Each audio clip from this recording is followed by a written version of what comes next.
غزالی کی روایت ہے، ہاں اس میں اختتامی گفتگو آپ فرمائیں۔ غزالی کی روایت ہے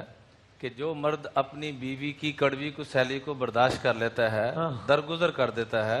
تو اللہ تعالیٰ صبر ایوب پہ جو حضرت ایوب علیہ السلام کو انوار و برکات عطا فرمائے، اللہ اس کا کوئی ذرہ اس کو بھی نصیب فرما دے۔ اور جو عورت برداشت کر لے، جو عورت برداشت کر لے، اللہ جل جلالہ ہے تو بڑا مشکل کام کہ عورت برداشت کرنا، مرد کرنے کے لیے تیار نہ عورت، لیکن اگر کر لے، آپ نے اچھا کہ بیلنس کر دیا، ورنہ آڈینس میں ناراض ہو جانا تھا آپ سے یار۔ اور اگر عورت برداشت کر لے تو حضرت آسیہ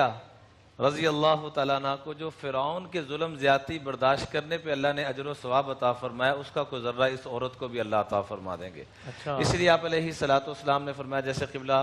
مفتی سہیل صاحب نے، مفتی عامر صاحب نے ارشاد فرمایا کہ یہ حقوق بتائے ہی نہیں جاتے، تربیت ہی نہیں دی جاتی۔ آپ علیہ السلام کے الفاظ اتنے سخت الفاظ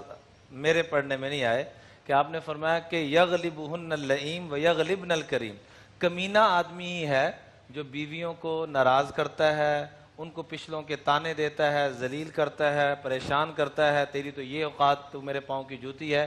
اور صبح گھر سے نکلتے نکلتے دو جملے ایسے کہہ دیے کہ سارا دن روتی رہی، رات کو آئے تو دو جملے ایسے کہہ دیے کہ ساری رات پریشانی میں گزر گئی۔ تو اپنا غلبہ جمانے کے جو چکروں میں رہتے ہیں، آپ نے فرمایا بڑا کمینہ شخص ہے، اور جو ان کے جائز ناز نخرے برداشت کرتا ہے، فرمایا بڑا کریم انسان ہے۔ اور آپ نے اپنے متعلق ایسے کو تو وہ کہتے ہیں جورو کا غلام کہتے ہیں، اسی لیے آگے آپ علیہ السلام نے اپنے متعلق ارشاد فرمایا، یہ ہندوؤں کی باتیں ہمارے ہاں کچھ مرچ ہو چکی ہیں، اسی لیے آپ علیہ السلام نے اس کے بعد یہ جملہ ارشاد فرمایا، میں پسند کرتا ہوں